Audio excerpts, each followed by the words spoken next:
3 வருடங்களுக்கு முன்னர் இது போன்றதொரு நாளில் அந்த துயரச் சம்பவம் நிகழ்ந்தேறியது.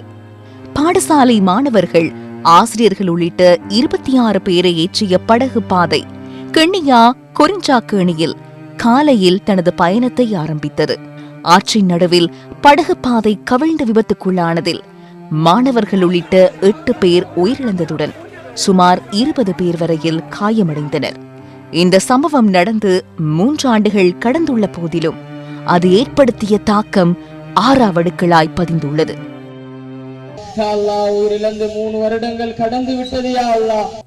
இந்த நிலையில் படகு விபத்தில் உயிர் நீத்தவர்களை நினைவு கூர்ந்து கென்னியா பிரதேச செயலாளர் MHM கனி தலைமையில் இன்று துவா பிரார்த்தனை இடம்பெற்றது.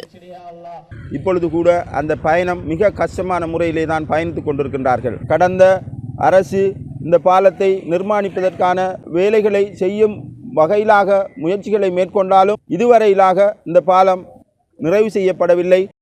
1977ஆம் ஆண்டு கென்னியாவையும் கொரிஞ்சாக்கேணியையும் இணைக்கும் நோக்கில் நிர்மாணிக்கப்பட்ட பாலம் 2015ஆம் ஆண்டு முற்றாக சேதமடைந்தது. 2021ஆம் ஆண்டு ஏப்ரல் மாதம் அப்போதைய ராஜாங்க அமைச்சர் நிமல் லான்சாவினால் புதிய பாலத்திற்கான அடிக்கல் நாட்டப்பட்டது. எனினும் பாலத்தின் நிர்மாண பணிகளின் தாமதத்தினால் மக்கள் பாதுகாப்பற்ற படகு பாதையை பயன்படுத்த நேரிட்டமையால் இந்த விபத்து நடந்தேறியது. எனினும் சம்பவம் இடம்பெற்ற சில நாட்களில் முன்னெடுக்கப்பட்ட புதிய பாலத்தின் நிர்மாண பணிகளும் தற்காலிகமாக ஆரம்பிக்கப்பட்ட பாதுகாப்பான படகுச் சேவையும் மீண்டும் இடைநிறுத்தப்பட்டன. ஆட்சியில் இருந்தவர்களால் பல வாக்குறுதிகள் காலத்துக்கு காலம் வழங்கப்பட்டு வந்த போதிலும் அவை வெறும் கண் துடைப்புகளாகவே இருந்து வந்துள்ளன.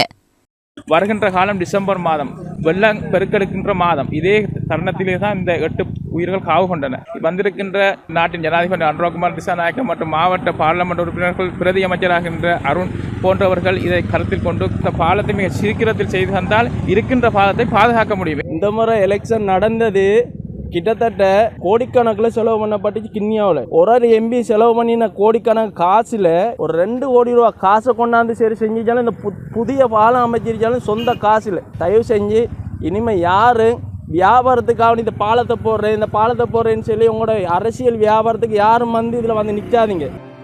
கொரிஞ்சாக்கேணி பாலத்தின் கதை முற்றுப்பெறவில்லை. சேதமடைந்த நிலையிலேயே மக்கள் பயணிப்பதாய் இன்றும் கொரிஞ்சாக்கேணி பாலம் மீண்டும் உயிர்களை காவு கொடுக்கும் வகையில் இன்னும் ஒரு சம்பவம் இடம்பெற முன்னர் இந்த ஆட்சியிலேனும் இதற்கு தீர்வு கிட்டுமா? தொடர்ந்தும் உங்களுக்கு இதனை நினைவுபடுத்துகிறோம்.